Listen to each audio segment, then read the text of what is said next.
Peace at Your Hand. Part 2. Chapter 7, Man's Character Dam. Different ways of changing human character to be better than it was. Man came into this world with a potential for either good or evil. He is good because he is an image of God who created him. He is evil because he is born and brought up by the natural man who is enemy to God, that is to say, a fallen man. A child has neither friend nor enemy. He is attracted to the love around him and repels the evil that comes to him. His faith is implicit and humility absolute because his love is unconditional, for he is a replica of love. He is neither good nor evil. He is without any knowledge of such. Nevertheless, he has the potential of becoming either one. His faith is implicit and humility absolute because his love is unconditional, for he is a replica of love. He is neither good nor evil. He is without any knowledge of such. Nevertheless, he has the potential of being one. If on one hand, you nurse him with love in the environment of love, he will subdue evil and have joy at the end. On the other hand, if you nurse him with hatred in an evil environment, he will suppress good and become evil, but the end will be sorrowful and painful. The force needed to subdue evil and go to good is usually greater than the force needed to subdue good and go to evil. This fact is so because water flows at its own level. However, you can redirect the flow by building a dam. The dam we need for this purpose is called human dam. There are 4 factors that can influence the child's life in future no matter his upbringing. 1. Environmental factor. 2. Self-knowledge factor. 3. Family upbringing factor. 4. Conscience. These factors will build the human dam we need to make the necessary changes we need. 1. Environmental factor. Let us take an example of a child born in Afghanistan or Iraq or Palestine or Congo. This child was born under war, brought up in war, became a soldier at young age, and finally he became a war general. All his days, he had been fed with the war propaganda news. This is the only truth he knows. He has no other thing to choose in life except to fight, kill and plunder to survive. Man has an agency to choose good or evil.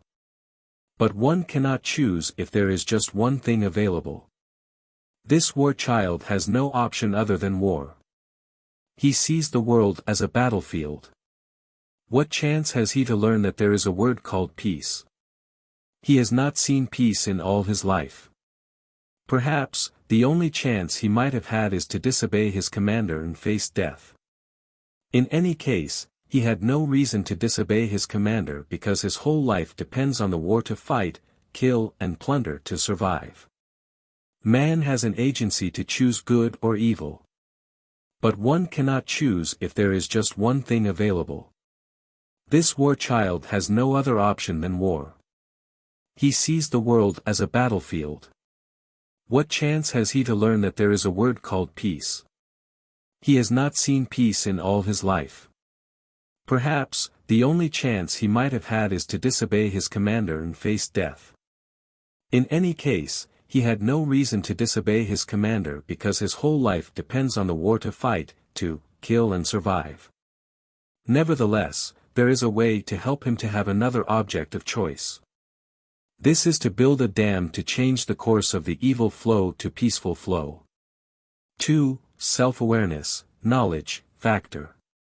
When I was a teenager, I started to question myself what this world is.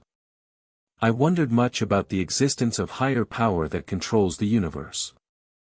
I wondered where I came from, how I met my mother and father. I wondered why I was born in Africa and not in Australia or somewhere else.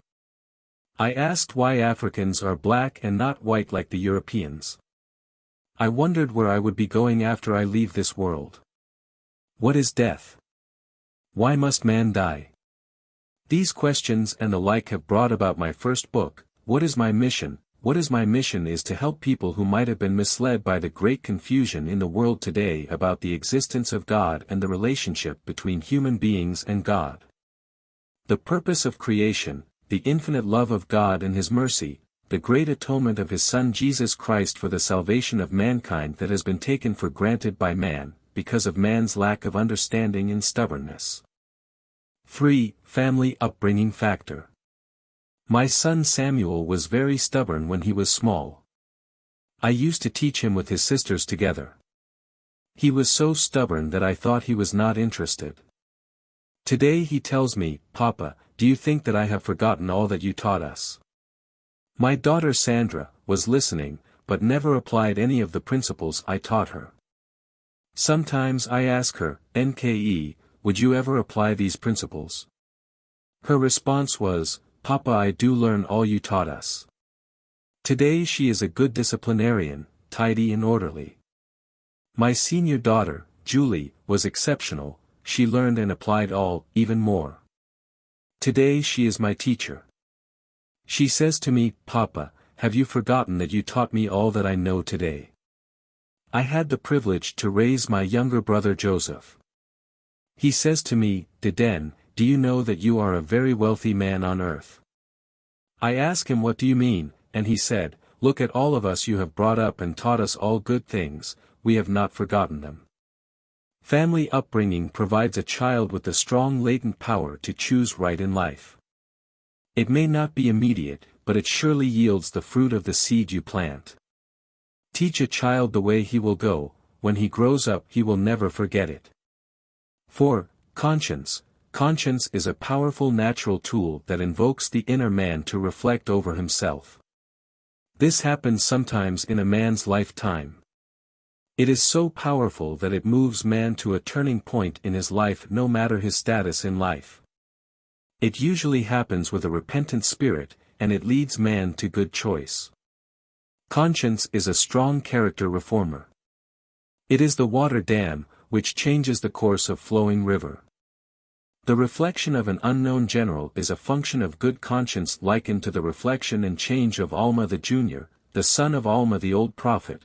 When he was on his journey to destroy the work of his old father Alma, he heard the voice of an angel like thunder, and his sins were before him, and he cried to Jesus to forgive him.